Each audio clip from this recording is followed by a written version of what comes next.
নমস্কার, 7 week news নেটওয়ার্কে আপনাদের স্বাগত। আসন্ন লোকসভা নির্বাচনে প্রচারে খামতি রাখছেন না কোনো রাজনৈতিক দলের প্রার্থীরাই। শনিবার যেমন সকাল সকাল বেলুড় মঠ দর্শন করে প্রচারে বের হলেন হাওড়া লোকসভা কেন্দ্রের বিজেপি প্রার্থী রথীন চক্রবর্তী। দলীয় কর্মী সমর্থকদের নিয়ে বেলুড় মঠ ঘুরে দেখার পর মহারাজদের সাথে আলাপচারিতার স্বার্থে দেখা যায় পদ্ম প্রার্থীকে। বেলুড় মঠকে শুধুমাত্র তীর্থক্ষেত্র নয়, ভারতীয় সংস্কৃতির বিপ্লব ক্ষেত্র বলে উল্লেখ করেন তিনি। আর বেলুড় মঠ থেকে বেরোনোর পর বালি বিধানসভা এলাকায় প্রচার সারলেন তিনি। জেতার বিষয়ে 100% আশাবাদী রথীন চক্রবর্তী জানান, এলাকার মানুষ তার প্রচারে যথেষ্ট সাড়া দিচ্ছে। নির্বাচনে জিতে এই এলাকার সাধারণ মানুষের যে সকল সমস্যা রয়েছে সেগুলিকে সমাধানে তিনি বদ্ধপরিকর। আসন্ন লোকসভা নির্বাচনে তৃণমূলের তারকা প্রচারকদের তালিকার অন্যতম মুখ হলেন অভিনেতা তথা চণ্ডীপুরের তৃণমূল বিধায়ক সোহম চক্রবর্তী। এবার মালদা উত্তর ও দক্ষিণ লোকসভা কেন্দ্রের দুই তৃণমূল প্রার্থীর সমর্থনে প্রচার সারলেন তিনি।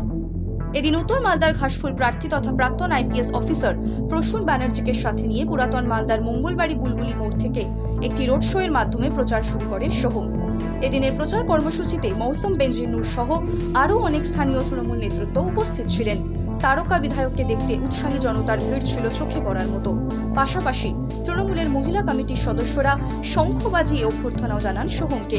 এছাড়াও দক্ষিণ মালদার প্রার্থী শাহনওয়াজ আলী রেহানের সমর্থনেও একটি রোড শো করেন সোহম।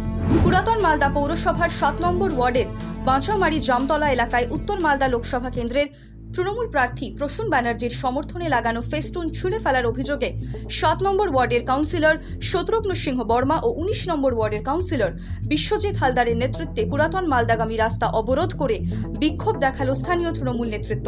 তাদের অভিযোগ, এদিন গভীর রাতে বিজেপি আশ্রিত দুষ্কৃতীরা তাদের 50টি পতাকা খুলে দেওয়ার পাশাপাশি দুটি ফেস্টুনও ছুঁড়ে দেয়। দুষ্কৃতীদের অবিলম্বে গ্রেপ্তার এবং তাদের দৃষ্টান্তমূলক শাস্তির দাবি জানিয়ে এদিন পথ অবরোধ করে তৃণমূল কর্মীরা। অন্যদিকে খবর পেয়ে ঘটনাস্থলে পৌঁছয় মালদা থানার পুলিশ। ব্যস্ত রাস্তায় পথ অবরোধের জেরে সৃষ্টি হয় যানজট। লোকসভা ভোট যত এগোচ্ছে, ভোট প্রচারে প্রার্থীদের ব্যস্ততা ততই বাড়ছে। এদিন পূর্ব মেদিনীপুরের পাঁশকুড়া এলাকায় ভোট প্রচারে নামলেন ঘাটাল লোকসভা কেন্দ্রের বিজেপি প্রার্থী হিরণময় চট্টোপাধ্যায়। জনসংযোগের ফাঁকে মঙ্গলদাড়ির লালচকে কয়েকটি মন্দিরে পুজো দেন তিনি। তবে পাঁশকুড়া ব্লকের লালচক এলাকায় হিরণের ভোট প্রচারে এক অন্য ছবি দেখা গেল।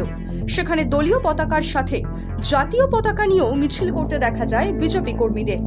যদিও এ ঘটনার দায় এড়ালেন হিরণ, বরং যে পতাকা নিয়ে এসেছে তাকে এ বিষয়ে জিজ্ঞাসা করার নিদান দিলেন তিনি।